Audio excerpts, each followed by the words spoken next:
Tozali, on dirait qu'il y a Champs-Élysées à Bozomon, Tozali na Arc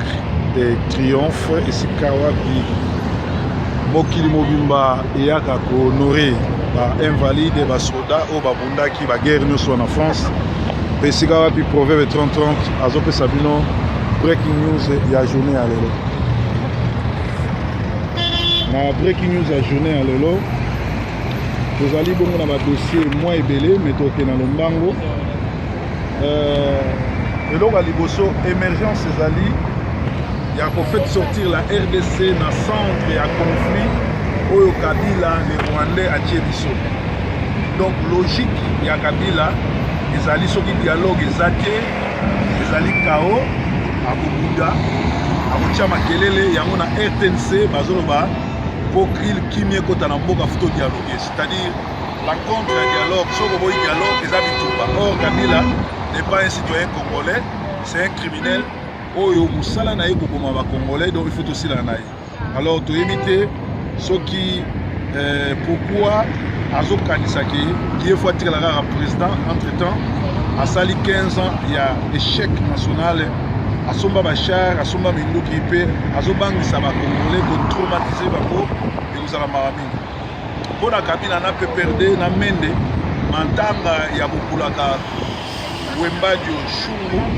ezalaki bongo propagande munene ya Kabila yango moni asali ke yende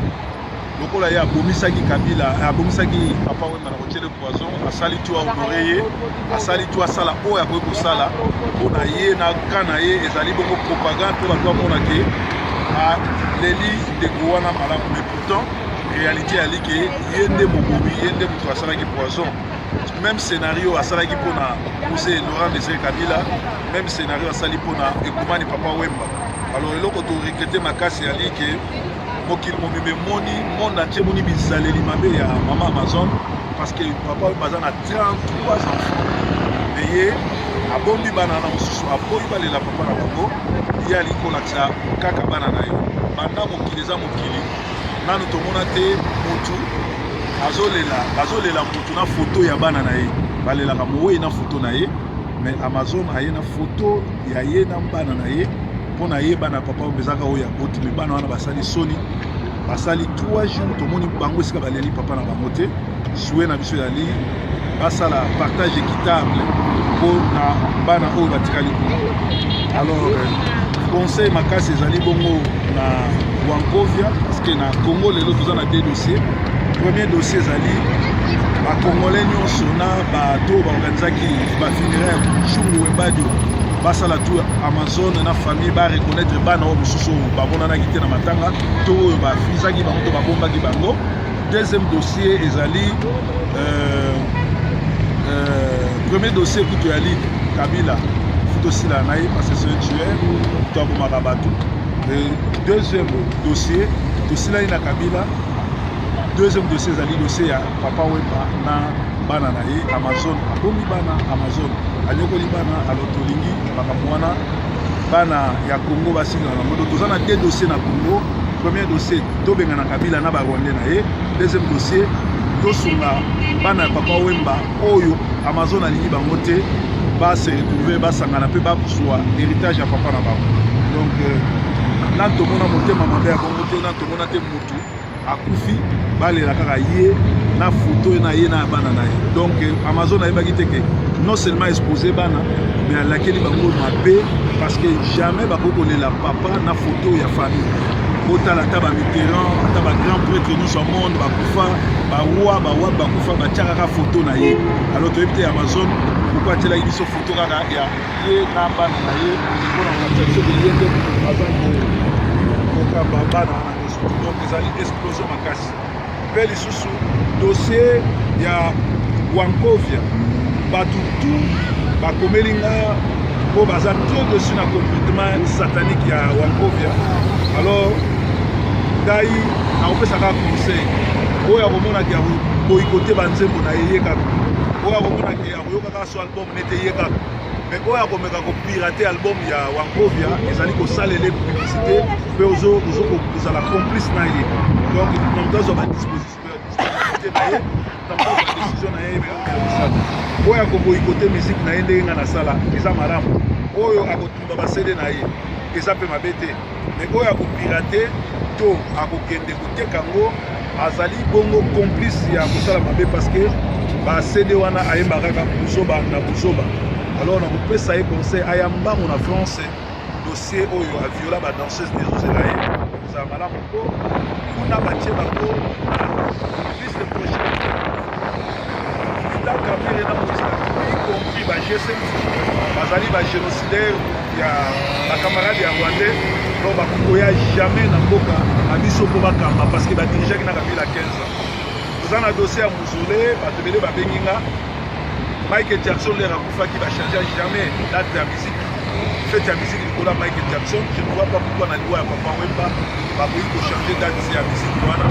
mpe lisusu kosala mozole eza malamu me po banda kosala mozole ya Grand Calais kosala mozole ya Dr Nico ya Kabasele ya Mpanya ya Kabasele Chamala ya nani ya King Kester mene ya Tabule ya Bombolov ya Beti Masikini ya Mpomboloai ya papa Gwendo Koloso osala mbala moko mpe bokosana te kosala oyo ya Wankovia po aza moto akofakala mingi te donc ezali manque ya respect soki bosali ya bato wana te bosali kaka ya beaucoup alors ezalaki breaking news en direct ya Champs-Élysées mpe nazopesa conseil na basaper nyonso na tomoni na Congo venez dire bonjour venez quand même mes frères. Qu'est-ce que ça vous fait de rencontrer pour dialogue? Sokoboy dialogue, les amis. Or, Kabila n'est pas un citoyen congolais, c'est un criminel. Oyo Moussala naï Koboma congolais, donc il faut aussi la naï. Alors, tu imiter ce qui, pourquoi Azo Kanisaki, qui est fois tiré la président, entre-temps, à Sali 15 ans, il y a échec national. Asomba Bachar, Asomba Mingo Kipe, Azobangi Saba Congolais, pour traumatiser Bako, et vous allez m'arranger. Pour la Kabila na peperde na mende mantanga ya bukulaka wembadio shungu ezalaki bongo propagande munene ya Kabila yango omoni asali ke yende lokola ya abomisaki Kabila abomisaki papa wemba na kotiele poison asali tu honoré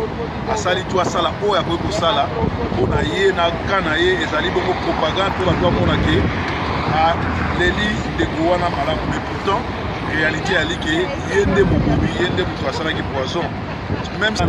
mais à laquelle bango mabé parce que jamais bakoko la papa na photo ya famille otala taba Mitterrand taba grand prêtre nous au monde bakufa ba bakufa ba tiaka photo na ye alors to ebite Amazon pourquoi tela biso photo kaka ya ye namba na ye pour la protection de yende azan ko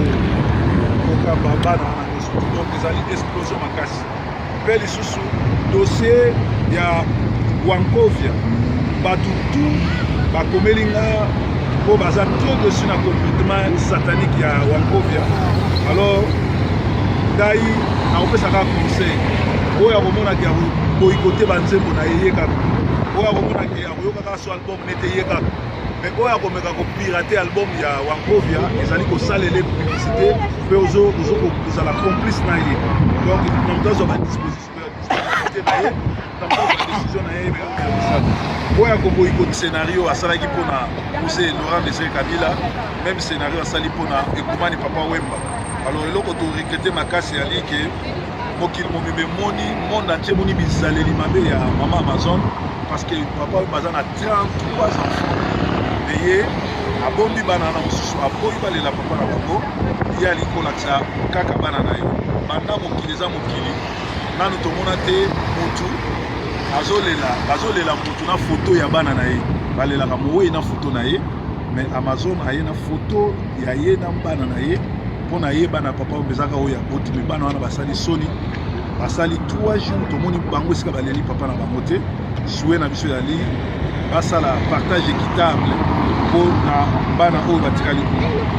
alors conseil makasi ezali bongo na Wankovia parce que na Congo lelo toza na 2 dossiers premier dossier ezali bakongolais nyonso na bato baorganizaki tozali on dirait qu'il y a Champs-Élysées à bozomona mpe awa tozali na Arc de Triomphe esika wapi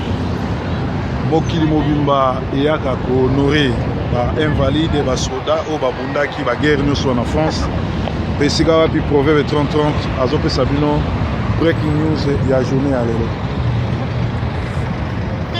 Na breaking news ya journée ya lelo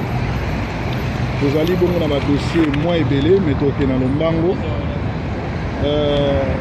Eloko ya liboso émergence ezali ya kofait sortir la RDC na centre ya conflit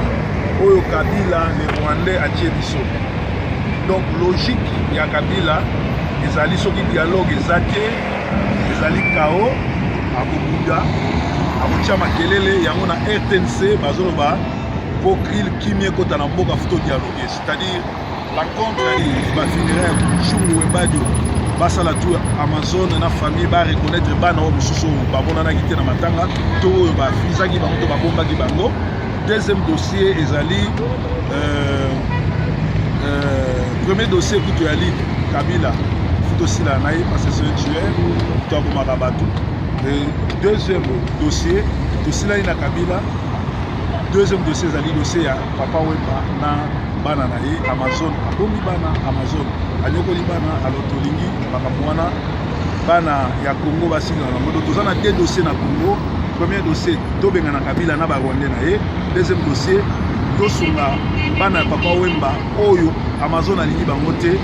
ba se retrouver basangana pe ba kozwa héritage ya papa na bango. Donc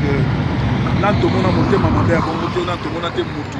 akufi balela kaka ye na photo na ye na bana na ye. Donc Amazon ayebaki te ke non seulement exposé